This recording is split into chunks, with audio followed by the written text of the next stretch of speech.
O retorno do time 7 de Jujutsu Kaisen está cada vez mais perto de acontecer. Depois de uma sequência de mortes na história, não só a Nobara como também o Megumi podem se juntar ao Itadori na batalha final contra Sukuna. Eu já falei mais a fundo aqui no canal sobre o retorno da Nobara, mas a gente vai retomar um pouco desse assunto para reforçar essa ideia e teorizar como, e principalmente por que o Megumi ainda deve ser salvo e ter o seu grande momento nessa batalha final. O autor prometeu pra gente que o mangá acabaria em 2023 e falhou, e agora disse que a história não deve passar de 2024, mas até o final desse ano ainda são cerca de 40 capítulos, onde muita coisa pode acontecer na história, e uma delas certamente será o retorno do time 7 de Jujutsu Kaisen. Se você tá comigo e acredita nessa possibilidade, então já chega com esse tesouro invocando uma Horaga no botão do like e se adapte para se tornar um inscrito aqui embaixo e ainda ajudar a expandir o domínio desse canal que tá na reta final para alcançar a marca dos 800 mil inscritos. Então, se você assiste e gosta dos vídeos aqui do canal, eu ia ficar muito feliz de ter a sua ajuda pra gente poder bater essa marca, combinado? Galera, como eu já disse uma vez aqui no canal e eu vou dizer de novo, morte em Jujutsu é uma farsa. Na verdade, uma meia farsa, pra ser mais honesto, né? É fato que vários personagens ao longo da série acabam morrendo,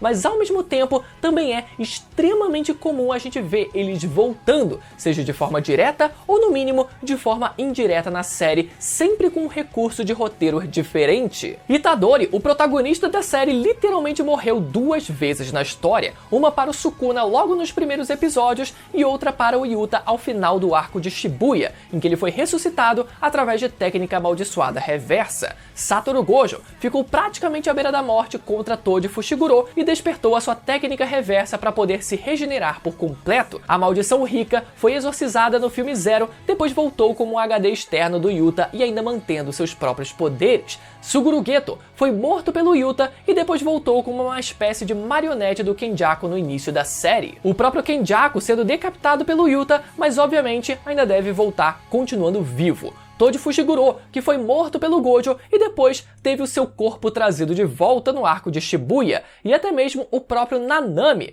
também está de volta, mesmo que de forma indireta, com a sua técnica inata ficando cravada no seu facão, que se transformou numa ferramenta amaldiçoada e está sendo usada nesse exato momento contra o próprio Sukuna. Então, meu amigo, exemplos não faltam para provar que Jujutsu pode até matar, mas também consegue voltar atrás quando quer, porque esse é um universo que contém inúmeros recursos que permitem isso. Mas vamos lá, primeiro falando sobre a Nobara, eu justifiquei que o motivo perfeito para que ela voltasse nessa reta final seria o fato do Sukuna ainda não ter consumido o seu último dedo. Sukuna consumiu ao todo 19 dedos, mas o 20º dedo não conseguiu ser encontrado pelo Uraume. Então Sukuna teorizou que o seu 20º dedo tivesse sido guardado em segredo pelo Satoru Gojo para que dessa forma o Itadori nunca viesse a ser executado. Ou seja, sabendo que o Itadori havia recebido a missão de consumir todos os 20 dedos do Sukuna para que logo depois ele fosse executado e o Sukuna também fosse morto lá no começo da série, o Gojo teria se precavido e escondido um dedo do Sukuna para que esse dia da execução nunca chegasse. Mas agora, com o alto escalão de Jujutsu tendo sido executado e com toda a merda que tá acontecendo, o Gojo poderia ter revelado a localização do último dedo depois que ele voltou do seu selamento e antes de partir para a luta contra o Sukuna. Pode ser que ele tenha revelado essa informação para todos os estudantes ou só para uma pessoa específica, não importa. O que realmente importa é que a Nobara teria a habilidade perfeita para fazer o melhor uso desse último dedo. Usando a sua técnica do boneco de palha, ela poderia martelar o dedo do Sukuna da distância que for e enviar os danos para o corpo original do Sukuna quantas vezes ela quisesse. Claro que a Nobara, não teria condição de matar o Sukuna com essa habilidade, mas já seria o suporte perfeito nessa batalha contra o Sukuna. Agora, obviamente que para isso acontecer, ela precisaria estar viva, né? Eu até cheguei a levantar a possibilidade naquele meu outro vídeo da Nobara acabar despertando a técnica reversa e conseguir se regenerar. Só que algumas pessoas lembraram que a habilidade do Mahito não pode ser curada através de técnica reversa, então em tese a Nobara não poderia ser curada, o que é um argumento válido, mas eu não acho que isso seja o fim. Vamos lá, por definição, por que a técnica de transfiguração ociosa do Mahito não pode ser curada com técnica reversa? A resposta seria porque a relação entre técnica amaldiçoada e técnica amaldiçoada reversa é que enquanto uma destrói a carne, a outra constrói a carne. Só que a técnica do Mahito não destrói a carne, mas sim remodela o corpo das pessoas. Pode parecer contraintuitivo, porque a gente literalmente vê o rosto da Nobara explodindo como se estivesse sendo destruído, mas por definição, a habilidade do Mahito faz uma remodelação, uma transfiguração no corpo da pessoa, seja transformando humanos em criaturas bizarras ou mesmo transformando humanos em pedaços. Então, se a habilidade do Mahito não destrói o corpo das pessoas, não tem como usar de técnica amaldiçoada reversa para conseguir reconstruir esse mesmo corpo. E outro ponto muito importante é que, na verdade, o Mahito tem a capacidade de manipulação de almas, mas como o conceito de alma e corpo em Jujutsu são intrinsecamente ligados, como eu sempre gosto de lembrar aqui, ao manipular a alma de alguém, isso resulta na manipulação do próprio corpo da pessoa, da própria carne daquela pessoa em questão. E esse é um ponto que vai ser importante também daqui a pouquinho, então é importante ficar bem claro. Ou seja, se a Nobara teve o seu olho transfigurado pelo Mahito, não teria como ela conseguir regenerar aquela parte do corpo, mesmo que ela despertasse técnica amaldiçoada reversa. Mas a gente precisa lembrar que ela não morreu de imediato naquela hora. Ela não foi completamente explodida ou teve a cabeça completamente transfigurada. Ora, se fosse para garantir que ela fosse morta, que a Nobara fosse morta na história, por que não transfigurar a cabeça dela inteira logo de uma vez? Mas não, só o olho dela foi transfigurado pelo Mahito, o resto do corpo ficou inteiro. É claro que a perda de um olho causa um estresse absurdo no resto do corpo da pessoa, perda de sangue e outras complicações no resto do corpo, então a transfiguração do Mahito também pode causar, vamos dizer, né, esses efeitos indiretos no corpo da pessoa. Mas por mais que a Nobara não possa regenerar o olho perdido, é totalmente possível que o resto do corpo dela seja tratado no hospital de forma convencional e ela possa continuar vivendo sem o olho. Então esse argumento de que a técnica reversa não funcionaria com a Nobara não é suficiente para impedir que ela continue viva. Então eu dei aqui um propósito para que a Nobara seja trazida de volta, que seria ela ser o suporte perfeito na luta contra o Sukuna, e ainda expliquei como seria possível trazer ela de volta, e agora a gente vai fazer a mesma coisa com o Megumi. O motivo que eu vejo para o Megumi ser trazido de volta na história é que eu ainda vejo que a técnica das 10 sombras ainda tem mais coisa inédita a ser mostrada e que não chegou a ser mostrada pelo Sukuna. E isso envolve a expansão de domínio do Jardim das Sombras Justapostas. Vimos o Sukuna usando e abusando da sua própria expansão de domínio na luta contra o Satoru Gojo, roteiro malevolente, perdão, né? O Santuário Malevolente, respeito o rei, né? Mas não vimos o Sukuna usar a expansão de domínio da técnica das 10 sombras. A gente poderia argumentar que talvez o Sukuna não pudesse usar a expansão do Megumi por algum motivo que seja, mas eu não vejo qualquer impeditivo para isso. O Sukuna tinha total acesso à técnica inata das 10 sombras, então pela lógica ele teria acesso também à sua expansão de domínio, já que o Sukuna tinha um estoque de energia suficiente para usar a expansão durante a luta, nem que fosse uma única vez. O único motivo lógico para o Sukuna não ter usado a expansão do Megumi é que ele já tem o costume de usar a sua própria técnica inata, tanto que ele demorou pra caraca, né, para usar a técnica inata do Megumi. Então essa lógica deve se estender também à expansão de domínio das 10 sombras. Fora que o Santuário Malevolente se mostrou o domínio mais poderoso da obra, superando até o ilimitado, né, o vazio ilimitado de Satoru Gojo. Então não teria motivo para ele preferir usar a expansão do Megumi ao invés da sua própria expansão durante aquela luta. Agora, um segundo motivo para que o Sukuna não tenha usado a expansão da técnica das 10 sombras é um motivo narrativo, que seria o próprio Megumi tendo a chance de executar o seu domínio completo na série. Então a gente nunca viu exatamente o potencial máximo do Jardim das Sombras Justapostas, e eu acho que o Megumi pode ser aquele que vai apresentar isso pra gente. E aqui entra o ponto de que a expansão de domínio do Megumi possui uma coisa que a maioria das outras expansões não possuem: um totem.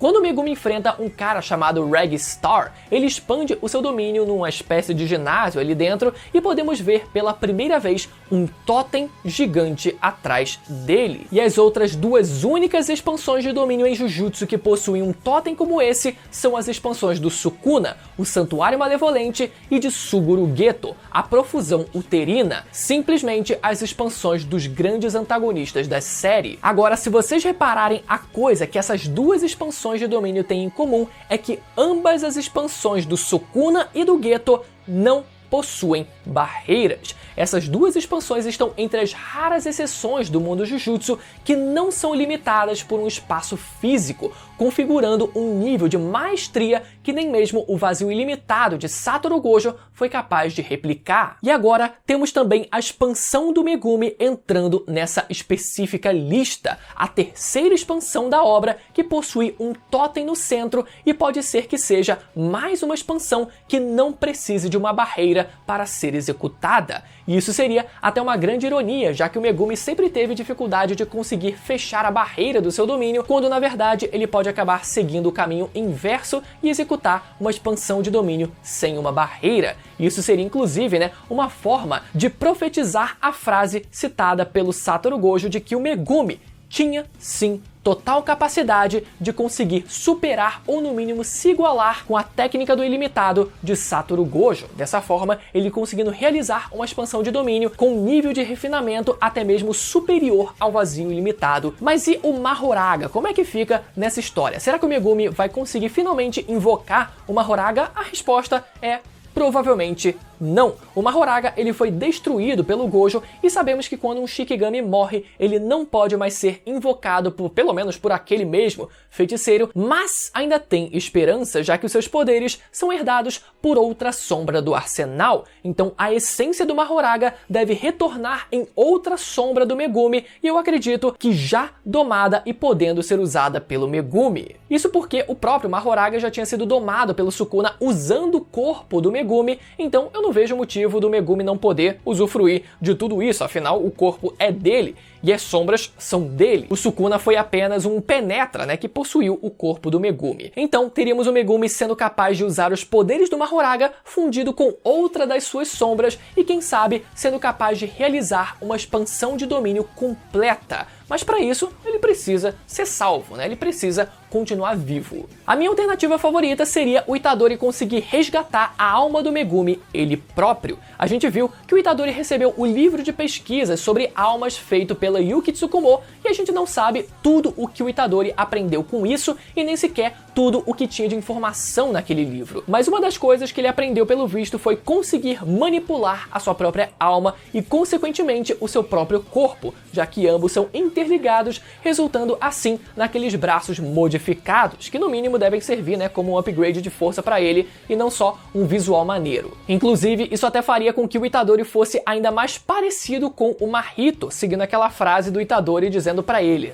eu sou você. E dessa forma, o Itadori ficaria ainda mais próximo do que o Mahito representava. Então, o Itadori sendo capaz de manipular a sua própria alma e, consequentemente, o seu próprio corpo, eu imagino um cenário igual ao que o próprio Sukuna fez nesse último arco. O Sukuna transferiu toda a sua alma para o dedo mindinho e enfiou na boca do Megumi para possuir o seu corpo. Então o Itadori poderia fazer a exata mesma coisa, transferindo a sua alma para uma parte do seu corpo e fazendo o Sukuna engolir. Qual parte será que ele vai transferir? Dessa forma, o Itadori conseguiria entrar no corpo do Sukuna na esperança de resgatar a alma do Megumi lá de dentro. Seria extremamente poético, Ele quase como se estivesse estendendo a mão lá no fundo do poço, na alma ali no corpo, no espiritual ali do Sukuna e do Megumi, conseguindo trazer a alma do Megumi de volta para a superfície. Poderia acontecer, quem sabe, do Itadori conseguindo extrair a alma e, consequentemente, o corpo do Megumi de dentro do corpo ali do Sukuna, de dentro daquela fusão toda que aconteceu, e jogando ele para fora, restando apenas o Sukuna e o Itadori no mesmo corpo novamente, retomando assim onde toda a história começou. Ou quem sabe, caso o Itadori também consiga se separar do Sukuna depois disso, aí sim poderíamos finalmente ver o time 7 novamente, Itadori, Nobara e Megumi lutando juntos contra Sukuna. E aí, vocês acham que isso realmente pode acontecer? Ia ser muito maneiro, né? Ver o trio principal de volta. Me conta aí nos comentários o que vocês acham dessa ideia. Agora, caso você queira entender por que eu acredito que o Itadori vai morrer no final de Jujutsu, enquanto o Megumi e a Nobara possam continuar vivos, esse vídeo vai aparecer agora na tela para você poder ir lá assistir, beleza? Confere que eu tenho certeza que eu vou te convencer de que, por incrível que pareça, esse seja o melhor final para o nosso menino Itadori, beleza? Até a próxima, tchau!